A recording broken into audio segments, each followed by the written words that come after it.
অপেক্ষা আর কয়েকটা দিনের। উমা আসছে সপরিবারে বাপের বাড়িতে।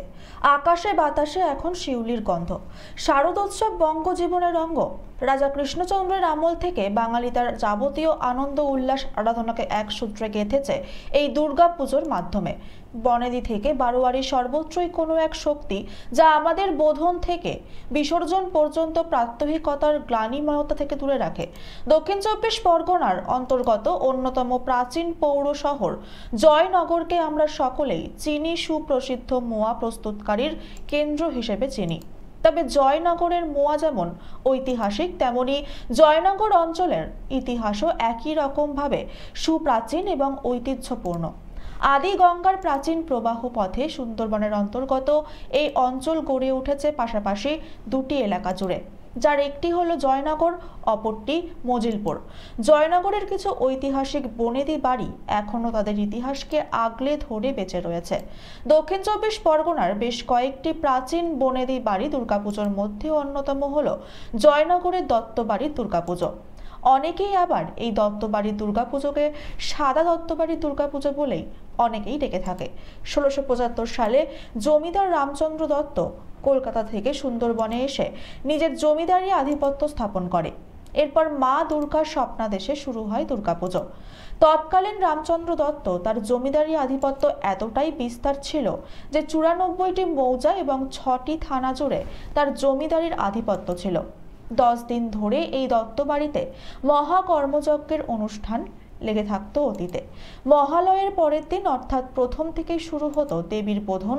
এরপর টানা 10 দিন দেবীর পুজো শুরুর সময় বন্ধুকে আওয়াজ করে পুজোয় বসতেন পুরোহিতরা। কালের নিয়মে জমিদারি প্রথা আর নেই, কিন্তু রয়ে গেছে জমিদারির কিছু দুর্গাপুজো। জমিদারি কোথায় উচ্ছেদ হয়ে গেলেও এখনো রয়ে গেছে সেই প্রাচীন রীতিনীতি। এখনো এই দত্তবাড়িতে টানা 10 দিন ধরে দেবীর আরাধনা করা হয়।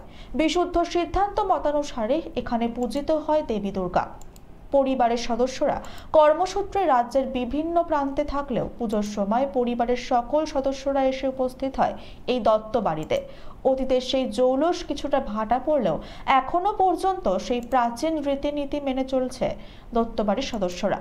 এখনো প্রথা মেনেই রথযাত্রার দিন কাঠামো পুজো হয়। দত্তবাড়ির দুর্গাপুজো এবছর 349তম বর্ষে পদার্পণ করেছে। এই দত্তবাড়িতে বারুইপুরের ম্যাজিস্ট্রেট থাকাকালীন দত্তবাড়িতে আনাগোনা ছিল সাহিত্য সম্রাট বঙ্কিমচন্দ্র চট্টোপাধ্যায়ের। তিনি দত্তবাড়িতে প্রায় সময় এসে ছুটি কাটাতেন এবং দত্তবাড়ির দুর্গাপূজায় তিনি সামিল হতেন। জয়নগরের এই দত্তবাড়িতে বসে তিনি লিখেছিলেন 20 বৃক্ষ উপন্যাস। সাহিত্য সম্রাট বঙ্কিমচন্দ্র চট্টোপাধ্যায়ের বেশ কয়েকটি উপন্যাসে এই দত্তবাড়ির উল্লেখ রয়েছে। এই বিষয়ে পরিবারের এক সদস্য শিবেন্দ্র নারায়ণ দত্ত তিনি বলেন, কর্মসূত্রে কলকাতা থেকে শুরু করে বিভিন্ন জায়গায় পরিবারের সদস্যরা থাকলেও পুজোর সময় তারা এই দত্তবাড়িতে এসে উপস্থিত হন এবং প্রাচীন যে প্রথা সেই প্রথা মেনে এখনো পর্যন্ত 10 দিনের দুর্গাপুজো আমরা করে থাকি। এই পুজোর সঙ্গে বহু ইতিহাস জড়িয়ে রয়েছে। তৎকালীন বারুইপুরের ম্যাজিস্ট্রেট বঙ্কিমচন্দ্র চট্টোপাধ্যায়ের দত্তবাড়ির ছেলে যোগেন্দ্র নারায়ণ দত্তের বাল্যবন্ধু হওয়ার সুবাদে দত্তবাড়িতে তার আনাগোনা ছিল ছুটির দিনগুলিতে। দত্তবাড়িতেই আসতেন সাহিত্য সম্রাট। এমনকি দুর্গাপুজোতে সাহিত্য সম্রাট বঙ্কিমচন্দ্র চট্টোপাধ্যায় তিনি এই দত্তবাড়িতে এসে দুর্গাপুজো উপভোগ করতেন। এই দত্তবাড়ির সঙ্গে নেতাজি সুভাষচন্দ্রের নিবিড় টান রয়েছে। দত্তবাড়ির স্থানে সুভাষচন্দ্রের আত্মীয় সম্পর্ক ছিল। সেই সম্পর্ক থাকাকালীন সুভাষচন্দ্র বসু স্বাধীনতা আন্দোলনের বেশ কয়েকটি সভা এই দত্তবাড়ির সামনে মাঠেই করেছে। এখনো পর্যন্ত সুভাষচন্দ্রের বাড়িতে দত্তবাড়ির দুর্গাপুজোর প্রসাদ পাঠানো হয়। দত্তবাড়ির সঙ্গে জুড়ে রয়েছে বহু ইতিহাস। আগের মতো দুর্গাপুজোর জৌলুস অনেকটাই কমে গিয়েছে, কিন্তু প্রাচীন সেই রীতিনীতি আমরা মেনে চলছি। বহু ইতিহাসের সাক্ষী হয়ে দাঁড়িয়ে গেছে এই দত্তবাড়ি। এটা শুরু হয়েছে 1675 খ্রিস্টাব্দে আনুমানিক।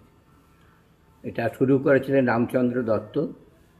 উনি মায়ের স্বপ্নাদেশ পেয়ে এই পুজো শুরু করেন। এই পুজোর বিশেষত্ব কী রয়েছে?